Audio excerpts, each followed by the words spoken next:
Porque o Senhor corrige quem ama e açoita qualquer que recebe por filho. Se suportar a correção de Deus, vos trata como os filhos. Porque quem é filho, a quem o pai...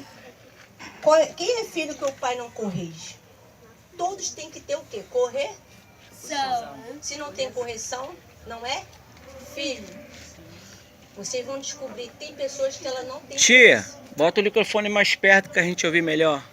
Temos que ter correção. Então, às vezes a correção vocês reclamam. Às vezes é na hora que é chamada a atenção. Pô, minha mãe me fez passar vergonha. Te chama às vezes na frente de um amigo, de uma amiga. Mas é necessário. A vida não é só uma brincadeira. A vida não é só um jogo. A vida é além disso. A vida é você saber entrar, saber sair. A vida é você ter sonhos. A vida é você ter projetos. Qual tem sido os seus projetos? O que você está pensando para o futuro? A vida não é só isso, só é rir, dar gargalhada, tudo isso é muito bom. Mas a palavra de Deus está falando aqui que como ele é pai, ele corrige. Então nós temos que... Presta bem atenção que eu vou falar. O 8. Mas que quem está sem disciplina, da qual todos são efeitos, participais, sois então bastardo e não filho. Quer dizer, quem quer ser filho aqui, levanta a mão e diga eu. Então quem é filho obedece. Quem é filho, quando uma pessoa mais velha fala, obedece. Você está pedindo para ficar quieto, vamos ficar quietos. Amém? Aí diz assim, 9. Além do que tivemos os nossos pais segundo a carne, para corrige-nos, conversiamos e não sujeitais a muito mais. O Pai do Espírito e para vivermos. Quer dizer, o Pai espiritual é Deus. Aqui tem pai. Eu peguei o nome de pai, quem não deu depois dá para a tia Aline, e o nome da mãe. Mas a questão... Tem pessoas aqui que ela fala assim, mas eu não moro com meu pai, mas você tem um pai. Aí muitos dizem assim, mas o meu pai morreu, e cadê Deus? Deus não é teu pai, não? Aonde está isso? Então tem que haver respeito.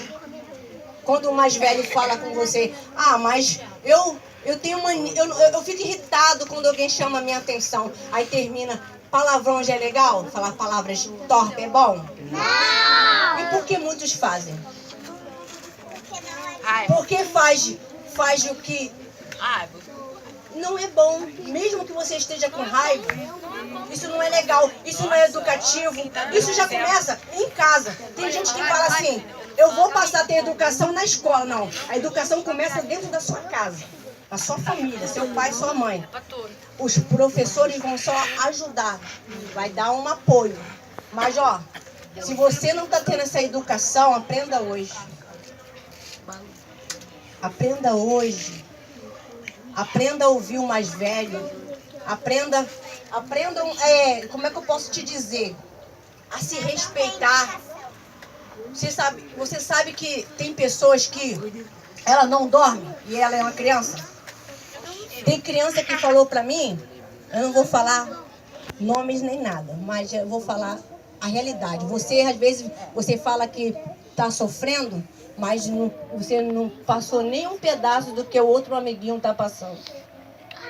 Não dorme, tem depressão, já tentou cortar os pulsos, tá? Já tentou sumir, já saiu, já fugiu de casa. Nem todo mundo tem uma vida boa igual a sua. Então vamos respeitar um ao outro, vamos amar um ao outro, vamos orar um pelo outro. O trabalho aqui, apoio soldados feridos, é fazer vocês pensar, poxa, eu só tô me afastando da minha família. Eu só quero rua. Rua é bom? Nem sempre. Tem que ter lazer, sim, mas tem que estudar, tem que procurar a congregar em um lugar que venha falar conselhos bons que leva você para Cristo, falar da palavra de Deus. Eu conversei com um jovem, ele tinha 12 anos de idade, hoje ele já está um homem feito. Ele começou que nem vocês vinham para um trabalho assim. E ele falava assim para mim: ô tia, eu tenho vontade de me matar. Mas se eu não morrer, eu vou tirar muita vida. Eu tenho vontade de usar uma arma. Eu tenho vontade de assaltar.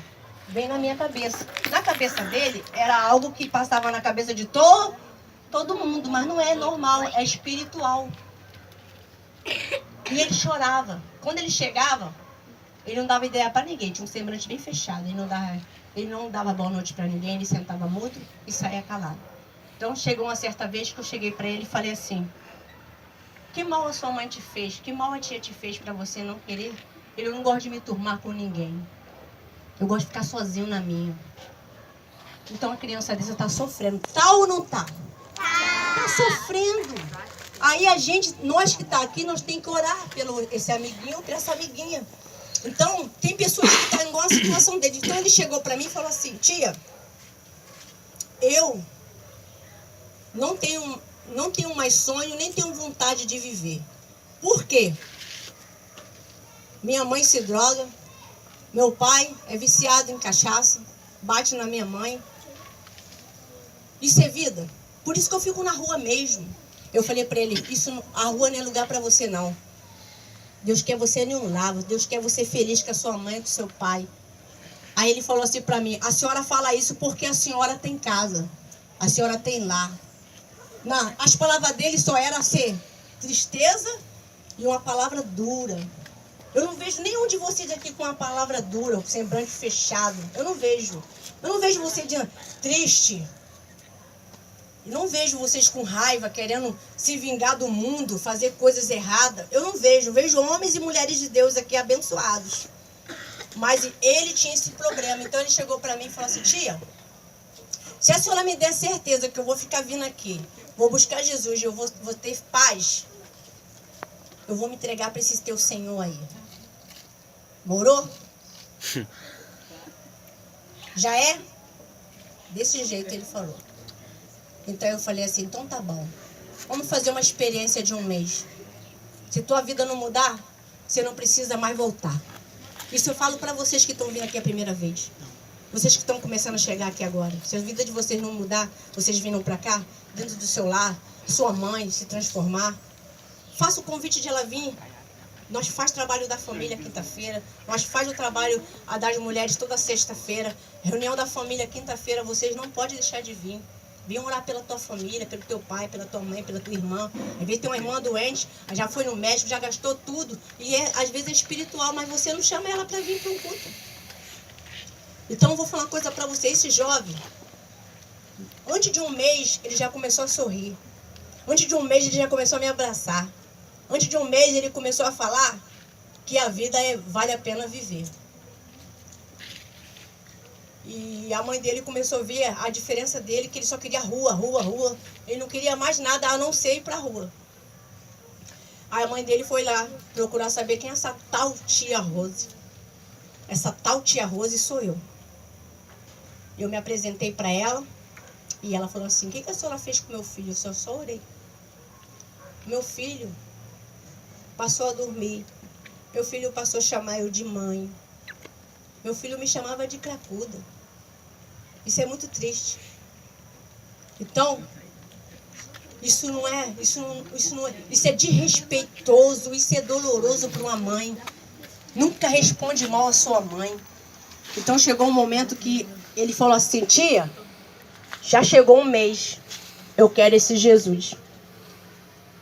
Aí eu falei: mas você não tem 13 anos para se batizar nas águas? Ele queria se batizar nas águas. Ele começou a ler a Bíblia, ele começou a ficar melhor na escola, ele faltava muita aula, ele ficava muito na rua. Ele ficava sem comer, ele ficava pedindo dinheiro para um, para outro, para poder comer doce. Terminou ficando com um grande problema de saúde. Você que está rindo sabe que Deus está falando contigo. Não tem problema não. Não tem problema não. Então o que aconteceu? Ele ficou doente, ele teve um problema sério no sangue. Então ele falou: tia, eu vou me batizar, mas minha mãe não vai deixar, minha mãe e meu pai não vão aceitar. Eu falei assim: conversa com eles, não vai adiantar, tia. Então chegou um momento, ele foi para o culto de manhã, ele falou: pastor, por favor, me batize. E o pastor falou, e agora, o que eu faço? Eu falei, pastor, a decisão do senhor. Se o senhor não batizar esse jovem, se esse jovem morrer, a responsabilidade é do senhor. Aí ele falou, então eu vou batizar. Na piscina mesmo, batizou aquele jovem. Aquele jovem começou a querer Jesus, buscar, mas a mãe dele não aceitou ele ser cristão. A mãe dele se revoltou contra ele, ao ponto de falar, você vai decidir. Tá. A mãe dele pediu para ele se decidir, então ele se decidiu a parar. Ela, porque tinha outra religião, e não queria que ele ficasse ali. Aí ele parou. Quando ele parou, ele ficou muito doente. Aí chegou a ficar internado lá no Hospital Saracuruna, não sei se vocês conhecem. Então ele precisava de sangue, ele precisava de... A mãe não sabia o que fazer. Os médicos ficou desenganou e disse que ele ia morrer. O bom é que ele já estava batizado nas águas, já estava firme. Ele só falava assim, mãe, chama a tia Rose. Chama a tia Rose para vir aqui. Pede para a tia Rose vir aqui. Aí ela falou assim, eu não quero você naquela igreja. Eu não quero você ali. Não quero você com a tia Rose. Aí ele foi. Eu fui lá visitar ele. O pai dele peitou a esposa e deu o recado. E ela depois veio chorando na igreja. Pediu para mim ir lá visitar ele. Eu fui. Chegando lá, vi ele todo tubado. Muito ruim. Ele pegou uma bactéria no sangue. Fora anemias, muita coisa. Vocês que vivem comendo doce exageradamente, vigia, tá? Vigia. Muita besteira na rua. Olha, pensa bem nisso que eu tô falando. Come bem, se alimente bem. Nada de ficar só doce, não. Principalmente vai chegar a época aí que a gente vai estar orando em oração mais ainda por vocês. Então eu fiz uma oração nele, aí ele falou assim, tia, eu só quero uma coisa, pede a minha mãe para me voltar para Jesus, para me voltar para a igreja, porque Deus vai me tirar dessa cama. Agora eu faço uma pergunta para você, Jesus tirou ele da cama ou não? Sim. Mas por que Jesus tirou ele da cama? Porque ele queria Jesus. Ele teve fé, ele creu. Não foi a tia Rose que curou ele, foi Jesus. Mas ó, para você ver, para ele se batizar nas águas, quando ele se batizou, ele ficou possesso, ele passou mal. Não sei se você sabe que é uma criança que manifesta. Mas ali foi a última vez. Digo para vocês, pensa mais na vida espiritual de vocês. Brincar é bom, sorrir é bom. Mas melhor ainda é ter Jesus no coração. Amém? Aplausa o Senhor nesta noite, em nome de Jesus. Aleluia. A mãe deixou ele voltar. A mãe deixou ele fazer as próprias escolhas dele. Isso é muito bom. Então eu digo para vocês só uma coisa. Não deixa de buscar Jesus. Chama seus amigos. Vem brincar com a gente, que vale a pena. Amém? Agora vamos para a brincadeira?